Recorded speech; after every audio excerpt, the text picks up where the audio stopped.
Entonces, ¿tienen un borrador?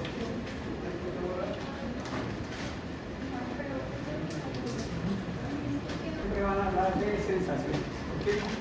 Todo lo que es la información que llegan de los órganos de los sentidos van a ir a dónde?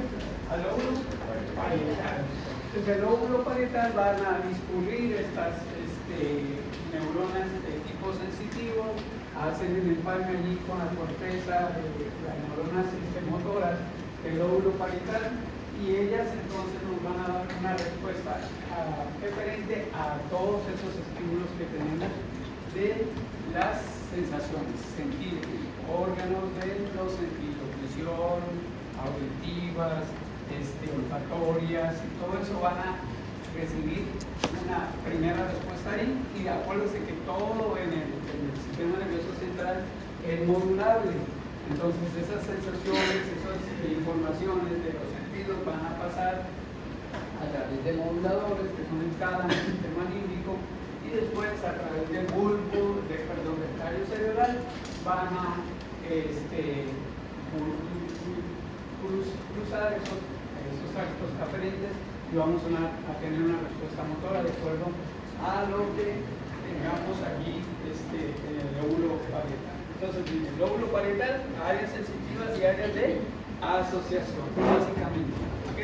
¿Correcto? ¿Ven así o quieren que apaguemos un poquito? Ahí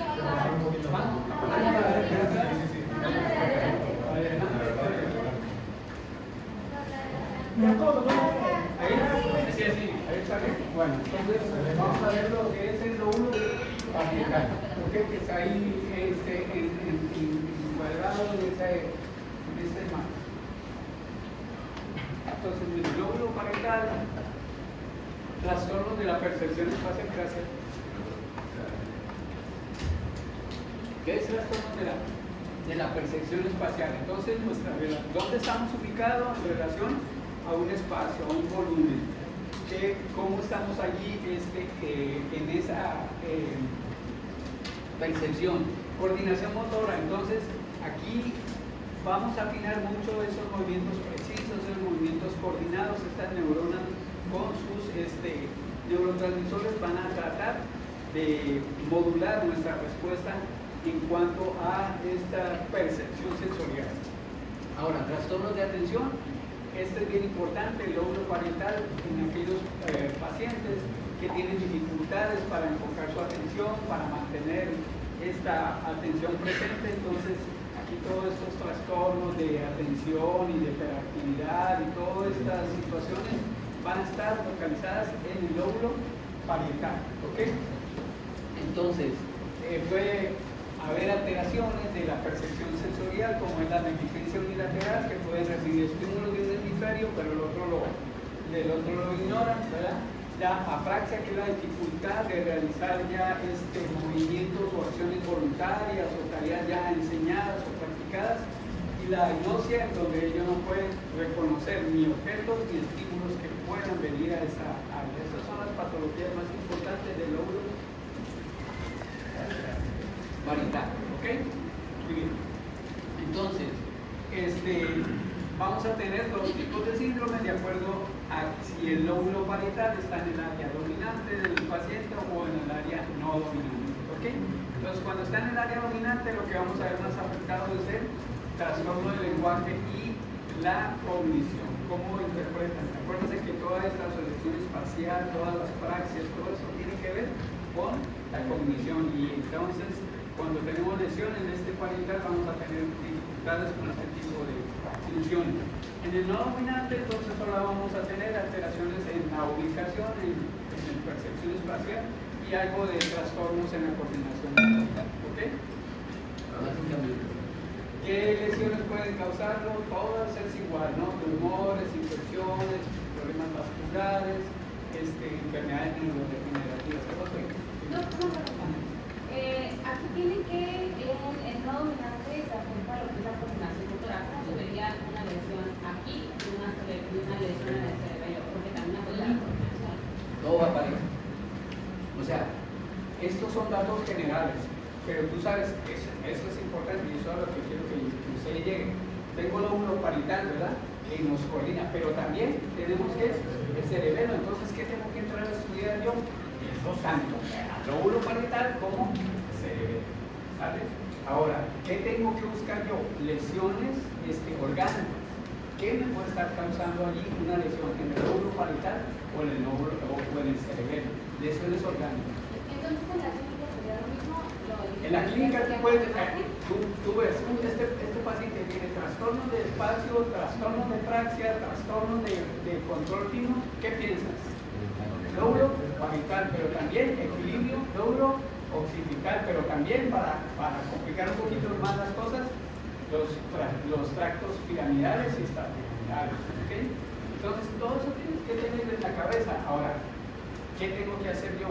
Voy a valerme de exploración física, ¿verdad?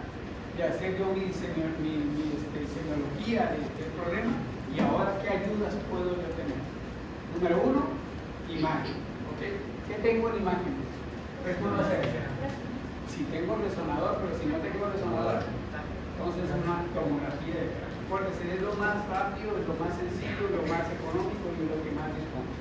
Si en la tomografía no veo cosas grandes, como por ejemplo lesiones tumorales, como por ejemplo lesiones isquémicas, como por ejemplo lesiones de malformación genética, como por ejemplo alteraciones en el acueducto de sitio, actos de hidrocefalia. Si yo no veo eso nada, ¿qué hago? Me voy a resonancia, y ahí sí es definitivo, tengo que ir y pedir una resonancia. Y la resonancia me va a involucrar, me va a permitir ver estas estructuras con una mejor acuosidad, podemos ver cosas más pequeñas, más. Ahora, recuerden, estamos hablando de que nuestro nivel va a ser como médicos generales, que nosotros podemos decir, bueno, este paciente va a tiene un síndrome del lóbulo parietal, o tiene un síndrome específico del cerebelo, o tiene un síndrome específico del lóbulo frontal, ¿y qué es lo que tengo que hacer yo? Referirlo, ¿verdad? Ahora, si estoy en un hospital de segundo nivel, donde puedo avanzar con estudios de imagenología, ¿qué hago? Lo hago, ¿no? Si estoy pensando, por ejemplo, en un proceso infeccioso, ¿qué puedo hacer? Avanzar en las tomas de procesos infecciosos, ¿verdad? Como que microencefalografía, tomografía otra vez. Entonces, es cuestión de que sepan identificar hacia qué área del sistema nervioso central, en este caso del encéfalo, estamos viendo una lesión e ir por ella y buscar. ¿Sí se entiende? ¿Sí se entiende? ¿Entendieron todos cómo es? Bueno, de eso se trata. ¿Okay? Recuérdense, todas estas estructuras están integradas por vías. Todas estas vías tienen que pasar por sistemas reguladores. ¿Cuáles son los sistemas reguladores? Tálamo, hipotálamo, para sensaciones, comportamientos, sistema límbico, ¿ok? ¿Sale? Y todas van a pasar a través del tálamo encefálico, y todas van a ir hacia la médula. Parte de ellas van a ir bilateral, otras van a cruzar y van a terminar a través del nervio periférico en el órgano o en la placa motora. ¿Se entiende? ¿Se entiende el camino cómo va? Sí, pero cuando estamos estudiando también eso pasó con parte de la memoria. Ajá. Y estaba haciendo un caso de... Cuando hablamos de memoria, ¿qué sistema tenemos que pensar? ¿Qué sistema tenemos que buscar? Límbico. Más temporal y límbico. Temporal y límbico. Pero la amígdala también tiene que ver con la amígdala es más respuestas comportamientos de supervivencia, ¿sabes? O comportamientos de emociones en las cuales no tengo yo una coordinación. Es muy amígdala el enojarme, es muy amígdala el salir corriendo ante un riesgo, es muy amígdala saber que estoy en una posición de ejercicio, de peligro, ¿verdad? Y entonces ahí empalmamos con el sistema simpático, ¿verdad? Y el sistema simpático nos prepara para que nosotros podamos, enfrentar esa actividad. Ya, memoria, sistema límbico. ¿Qué pasó ahí? Amígdala te da la impresión de qué tienes que hacer en el momento para supervivir, ¿ok? Lo regula con el hipocampo. Entonces, es el hipocampo, tálamo, cerebelo y radio cerebral. Eso también. Eso es una estructura que tiene que tiene que dar el camino dependiendo. En el cerebelo, ¿qué vas a tener? ¿Qué información tienes en el cerebelo? ¿Ah? Equilibrio, coordinación, visión, ¿verdad? Junto con el lóbulo occipital. ¿Ok? Entonces, es ir integrando todo eso. Yo no les voy a pedir que integren todo eso, porque no somos neurólogos, pero sí, por ejemplo, si un paciente viene con trastornos del equilibrio, tú sabes qué síndrome principal es. ¿El qué? El equilibrio totalmente. Es el cerebelo. Entonces, ¿tú cómo lo exploras? Exactamente, entonces dialoginesia, punta nariz, talón rodilla, y lo puedes hacer el romper, ¿ok? Entonces, ¿sale? Eso es lo que quiero que vayan explicando. Y es realmente, al principio, como yo le digo, bueno, mi hijo que está estudiando y empieza con esa pregunta, pero digo, ahorita todo puede ser difícil, porque es la primera información que están recibiendo sus neuronas acerca de esto, ¿verdad? ¿Ok? Entonces, ¿qué empiezan a hacer? Sinapsis, están creando neurotransmisores, estamos utilizando neuroreceptores, estamos utilizando bomba del sodio, bomba del calcio, todo eso. Entonces vamos a ir creando caminos facilitados y con la repetición, entonces vamos a ver que eso se vuelve sencillo, práctico. ¿Sí entendemos? Así que no se angustien mucho. Vamos por lo básico. ¿Ok? Bueno, muy bien. Lo único que me quedó a mí de duda fue si era área dominante o no dominante. Bueno, ese ha sido tu duda todo el tiempo. No, pero sí. del lóbulo parietal. Pero no es para ver. Yo entiendo eso. Pero es que, no ha quedado claro para ti lo que es dominante y no dominante. no, pero de tenía la diapositiva. Ok, Que uno era si el parietal está en el dominante, ¿qué vamos a tener? Si está en el hemisferio izquierdo, si el lóbulo parietal que está en el hemisferio izquierdo se dañó, ¿qué va a tener? Pues, Trastornos del lenguaje y qué más? y cognición. ¿Sale? Y si mi lóbulo parietal que se afectó es del lado derecho, ¿qué voy a tener? Perdón, del lado derecho. Daño espacial. ¿Ah? ¿Cómo? Espacial. Alteraciones en la coordinación motor. Eso es básicamente, ¿sí me entiendes? Básicamente, pero, vuelvo otra vez y te repito, no es tan sencillo. ¿Okay? Lo que me está diciendo este paciente con esos signos es que yo tengo que buscar algo en el parietal y algo en el cerebelo. Eso tengo que buscar. ¿Cómo lo voy a hacer? ¿Qué herramientas tengo? La primera herramienta que tengo es exploración física y historia clínica. La segunda herramienta es estudios de imagen. ¿Okay? La tercera es estudios de laboratorio. Porque puede ser una enfermedad neurodegenerativa. ¿Y qué voy a buscar en esos pacientes con enfermedad neurodegenerativa? Trastornos de las proteínas cerebrales, ¿ok? Apolipoproteínas, cómo está la exposición de beta-globulinas, todas estas situaciones los vamos a ir buscando a medida que vayamos viendo las patologías. Porque la degeneración neuronal, ¿a qué nos va a llevar?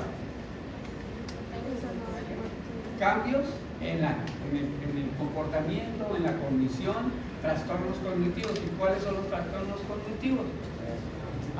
Las demencias, el delirio, ¿verdad? Entonces, todo vamos a ir integrando. No se preocupen. No se aceleren. ¿Ok?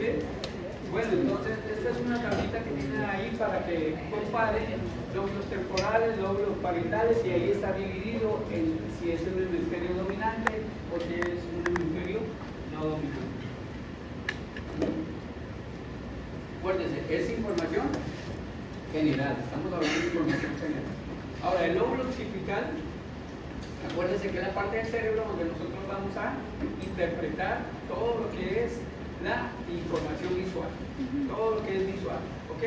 Entonces, las lesiones del lóbulo occipital se van a manifestar por alteraciones en los problemas visuales y también en los trastornos cognitivos que aprendemos a través de la visión. Entonces, como formas, estructuras, ¿ok? Todo eso va a tener una interpretación en la lesión del lóbulo occipital. Entonces, ¿qué tipo de lesiones? Las vasculares, las cerebrales, ¿cuáles son los trastornos trastornos asociados, estos son los básicos del lóbulo occipital. Entonces, ceguera cortical. ¿Cómo podemos saber qué tiene este paciente ceguera cortical? Bueno, porque hacemos un examen de el nervio óptico, un examen ocular. Todo está bien, o sea, retina está bien, tenemos una buena formación del lente, el índice está bien, no tenemos ninguna catarata, respuesta pupila sin problema. Entonces, nervio óptico, cuando hacemos fondo de ojo y vemos bien las características de entrada y de salida del nervio óptico, no está disminuido en tamaño, no está socavado, entonces decimos, bueno, aquí todo lo que es el órgano de la visión está bien, pero el paciente no ve.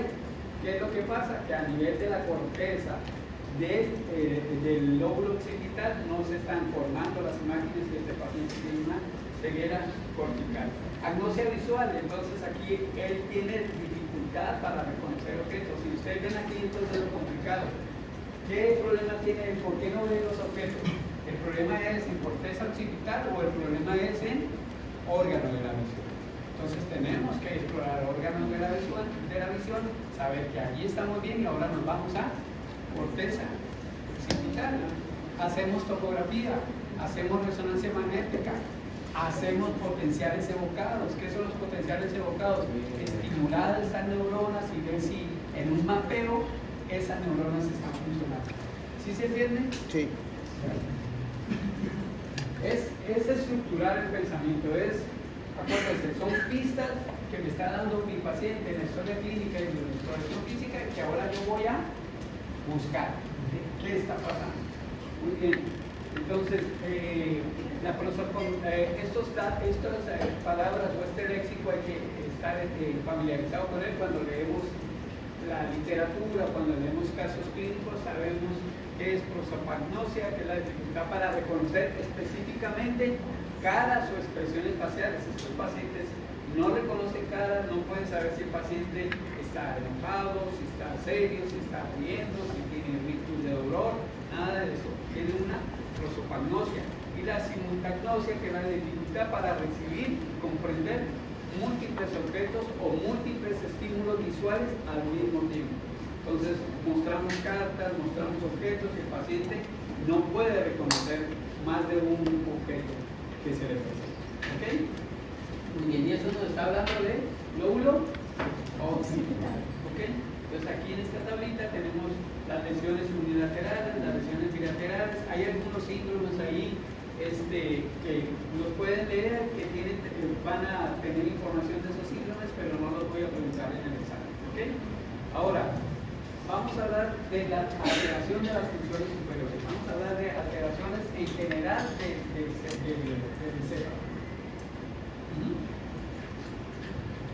Entonces, dentro de las funciones superiores del encéfalo tenemos las capacidades para aprender, para conocer, las capacidades que nos permiten relacionarnos con otras personas, ¿verdad? La capacidad de tratar con informaciones completas. Y entonces, esas alteraciones superiores las podemos dividir en los siguientes grupos. Número 1, alteraciones de tipo cognitivas, alteraciones cognitivas. ¿Cuáles son ellas? Número 1 aquí de las cognitivas, trastornos de la memoria. ¿Okay? Entonces el paciente tiene dificultades para recordar, ya sea eventos próximos o eventos tardíos. Tienen problemas para recibir o aplicar o aprender la nueva información. Y estos pacientes pues tienen el problema también de no retener esta información a corto plazo o a largo plazo. ¿Está bien? ¿Se entiende? Entonces, toda esta información la tienen ya ya está subida, ¿verdad? Nada más es repasar. Ahora, alteraciones cognitivas. ¿Qué uso para adquirir conocimiento? Aparte de ver, hablar, expresarme. Entonces, este paciente tiene problemas, lo primero es con la memoria, pero ahora también tiene trastornos de lenguaje, de comprensión del lenguaje. Entonces, si no podemos incluir el lenguaje, o si este paciente tiene una afasia del lenguaje, pues sus condiciones cognitivas van a estar afectadas. Ahora, trastornos de la atención, ¿dónde dijimos que estaba el centro de la atención? ¿Dónde se maneja? En el lóbulo parietal. Entonces, estos pacientes, si no pueden estar con su atención dirigida por espacios de tiempo necesarios para adquirir un aprendizaje, también vamos a tener trastornos en las capacidades cognitivos. Trastornos de la percepción, también hablamos que ahí estábamos, percepción, hablamos del parietal y del occipital. Vamos relacionando. Estos pacientes tienen este problema para procesar esa información sensorial, lo que perciben de sus ojos, oídos, tactos, etc. ¿Okay? Y trastornos para resolver los problemas, donde tienen que tomar juicios, decisiones. Eso involucra el lóbulo frontal. ¿Okay? Entonces, empezamos de lo más sencillo que era la neurona, ahora vamos complicándonos un poquito más, pero estamos aprendiendo. Ahora, lo que vimos era alteraciones cognitivas. Ahora vamos a ver alteraciones ¿qué? Emocionales. Entonces, los trastornos de la emoción vamos a tener cambios de ánimo, regulación emocional y trastornos de la impulsividad. Y aquí vamos a estar relacionados directamente con lo que es el sistema límbico, el tálamo, el hipotálamo, ¿okay? Y amígdala. Todo este circuito de neuronas va a estar presente en las alteraciones cognitivas de las emociones. ¿Se entiende? Ok, perfecto. Entonces, ahora, va a haber trastornos neuropsiquiátricos. Si me hacían una pregunta en el grupo anterior, ¿cómo sé yo si un paciente es neurológico o si es un paciente psiquiátrico? ¿Ah? ¿De una vez que vas con tu paciente y le metes medicamento y pruebas? Exploración física 1 o criterios, pero para los criterios tienes que haber desarrollado un protocolo. ¿Ah? Básico. Neurología es estructural. ¿Ok? Entonces, para ver si hay un daño orgánico o estructural. ¿Ok?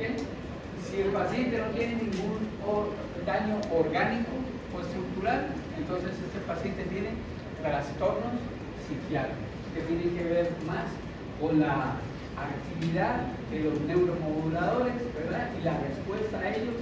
Entonces ese paciente lo dirigimos a psiquiatría. Pero primero tenemos que descartar organicidad. ¿Cómo hacemos organicidad? ¿Cómo descartamos organicidad? Es lo que estamos aprendiendo. Historia clínica, semiología, estudios de imagen, estudios de laboratorio, guiados por síndromes del lóbulo temporal, frontal, parietal, occipital, cerebro, vías intercomunicantes en tallo cerebral, vías en médula ósea, salidas de los nervios hacia sus órganos afectados. Eso es lo que estamos aprendiendo. ¿Está bien? ¿Está bien o no? Está bien. Vamos adelante. Perfecto. Muy bien, entonces, trastornos neuropsiquiátricos. En estos trastornos neuropsiquiátricos vamos a nosotros denotar las enfermedades degenerativas del sistema nervioso central. Entonces, dentro de los trastornos neuropsiquiátricos más importantes vamos a tener lo que es la demencia, ¿verdad? La enfermedad de Alzheimer, los pacientes que tienen trastornos del espectro autista, donde no pueden interactuar socialmente, donde no pueden comunicarse de una manera adecuada, y estos pacientes que tienen el trastorno de déficit de atención e hiperactividad, que es el TDAH. ¿Está bien? Todos esos están involucrados en trastornos neuropsicológicos. Dime. Todo tipo de coexistir ambas, que tengan daño estructural, pero también. Pueden convivir ambas. Así es. Entonces, la tarea del neurólogo es ver lo orgánico, que puede ayudar, y la tarea del psiquiatra es ver lo funcional, cómo se puede ayudar.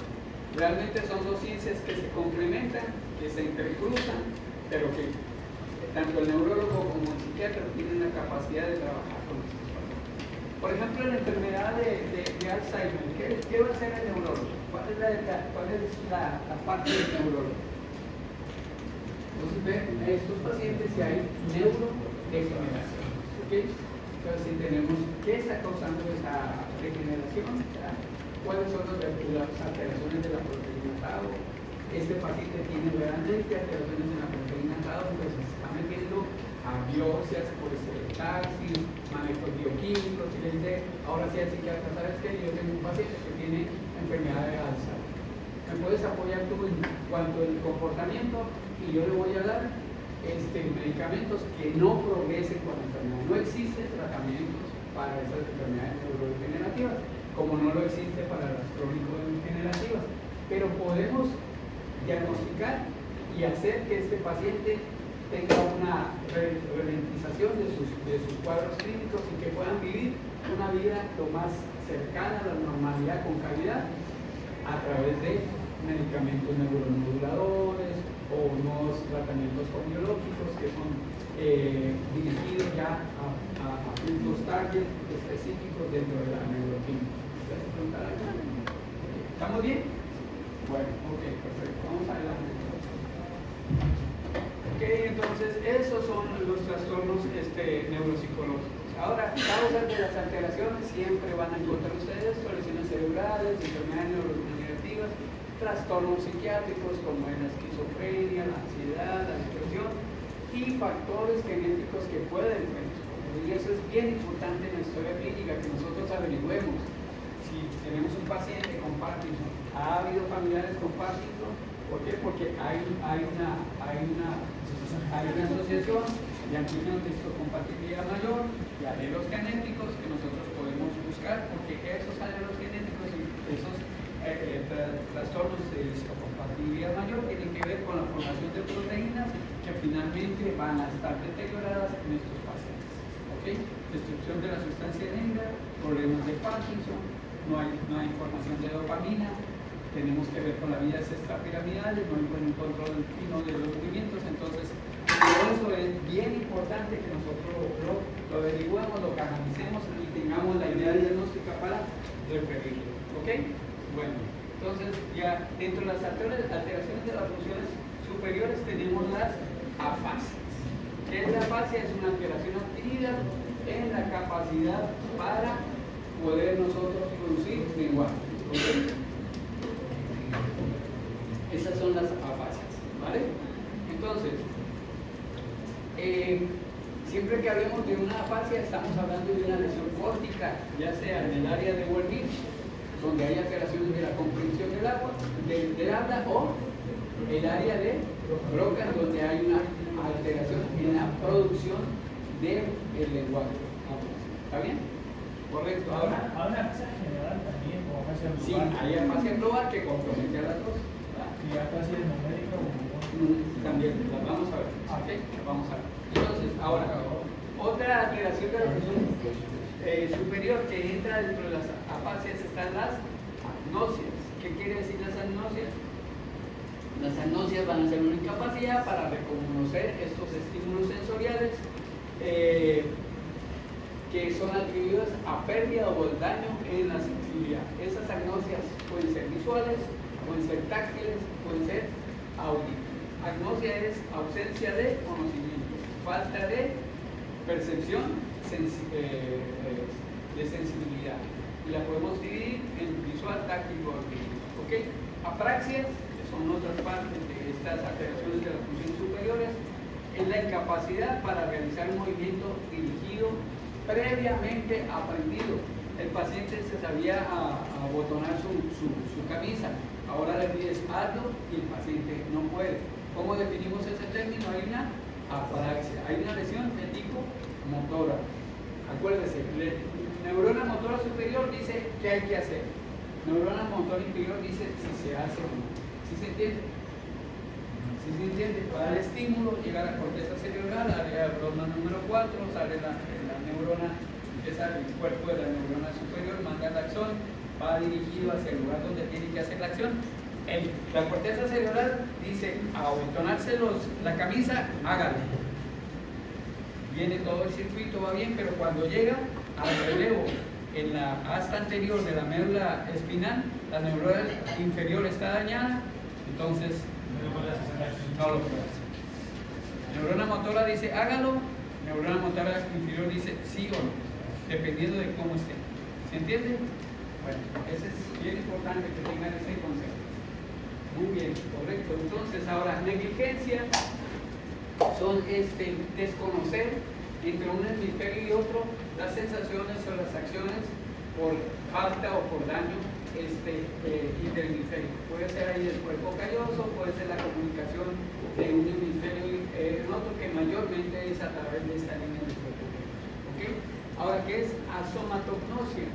No reconoce su hemicuerpo contralateral. ¿Qué es anosognosia? No reconoce el déficit neurológico que tiene. Entonces el paciente quiere intentar abotonarse su camisa y lo va a intentar hacer, pero no lo puede realizar por lesiones y corteza cerebral. Sin embargo, para él no tiene ningún daño. Él sigue intentando. ¿Okay? A eso le llamamos anosognosia. Y también la extinción visual y táctil, en los cuales integrar las emociones o las sensaciones que vienen de los dos hemisferios no se pueden realizar cuando existen estímulos a la vez, cuando estamos estimulando ambos hemicuerpos.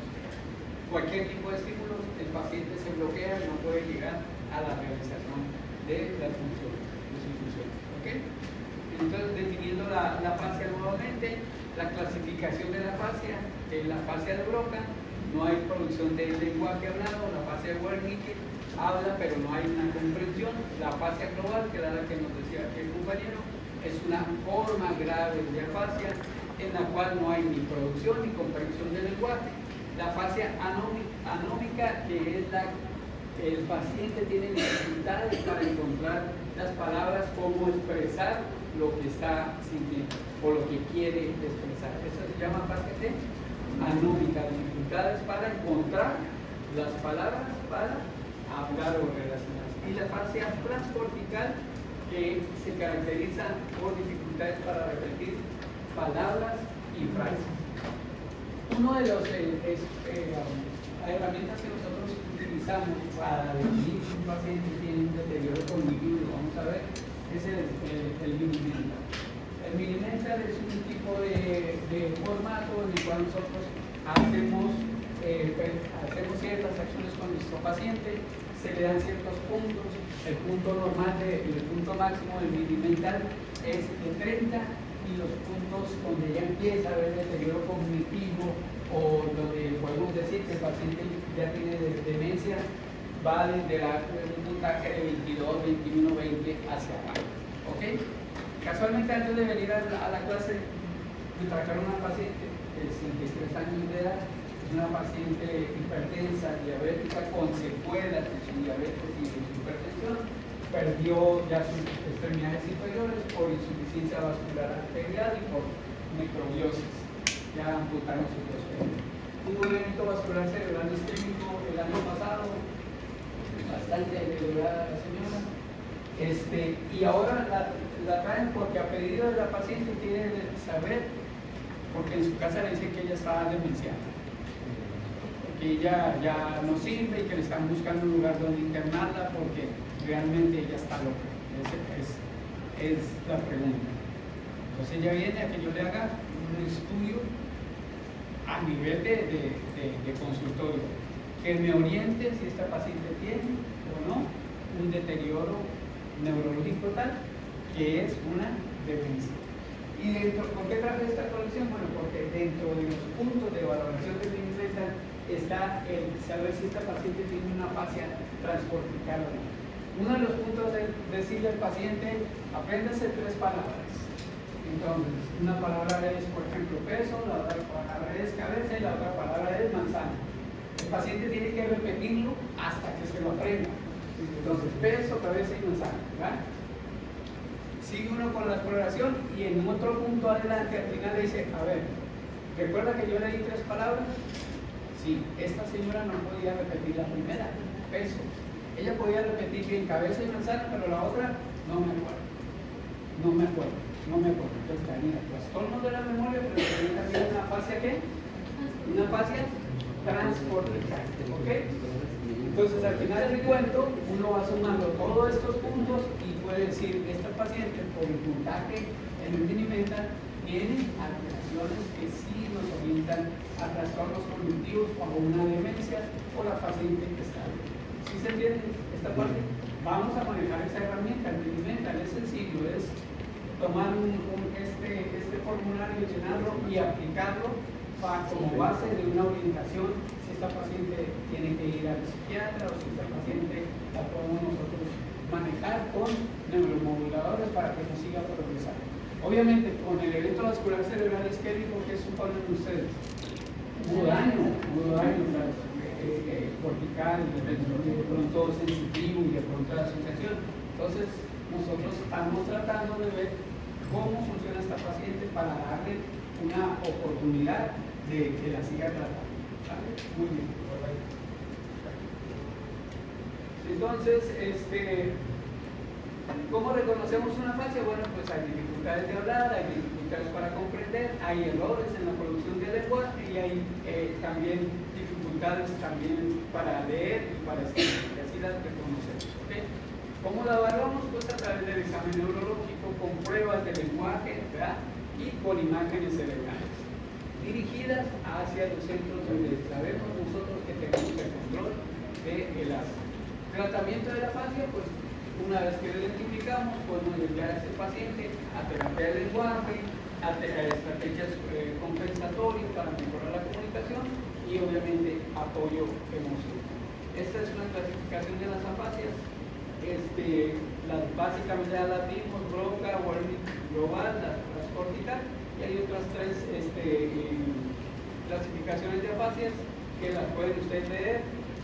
Es bien importante ver en este cuadrito acerca de cuáles son los ítems que nosotros valoramos cuando estamos ante un paciente de afasia.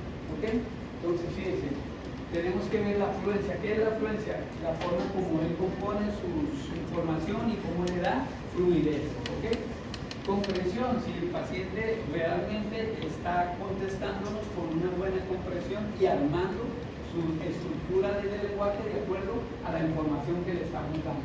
Repetición, el paciente es capaz de repetir información que le hemos estado dando, sí o no. Y nominación, el paciente es capaz de expresar con sus palabras el objeto, la información, su ubicación. El paciente nomina, ¿correcto? Entonces, exploramos estos cuatro eventos en el trastorno del habla y nosotros podemos decir, de acuerdo a esta tablita, qué tipo de afasia tiene.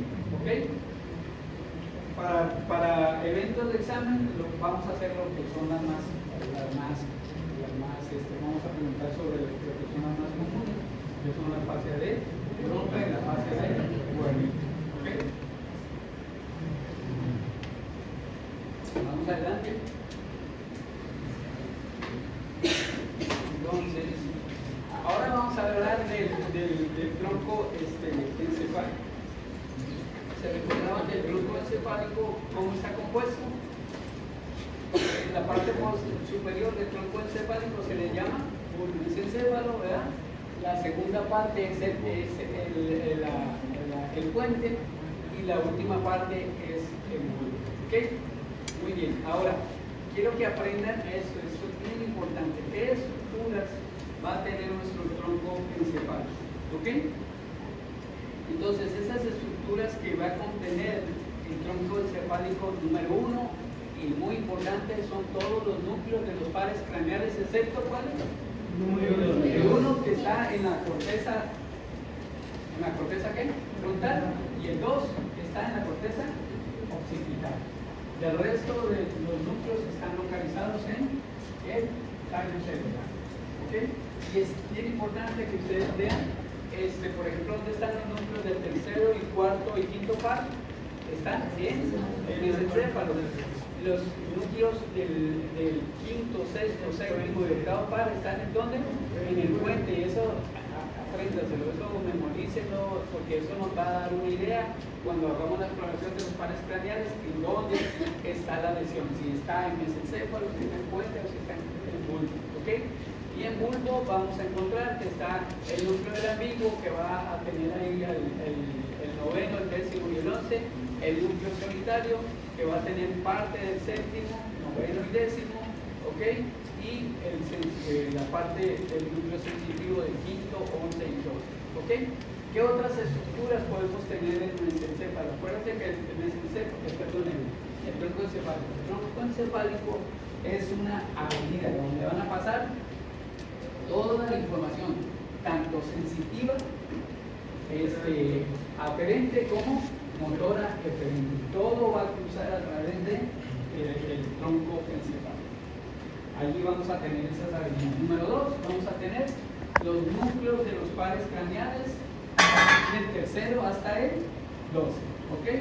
Número 3, es importante, ahí van a estar los centros de control autonómico, donde están la frecuencia, la presión, el tono de los vasos, el centro del vómito y el centro de la alimentación o de saciación. Todo está incluido ahí, entonces, el tallo cerebral. ¿Ok? El tallo cerebral. Muy bien. Entonces, eso es lo importante que sepan ahí del tallo cerebral. Y dentro del tallo cerebral, entonces, tenemos los pares craneales. Y es importante que nosotros sepamos explorar pares craneales. Voy a dar 10 minutos de descanso y nos vamos a meter.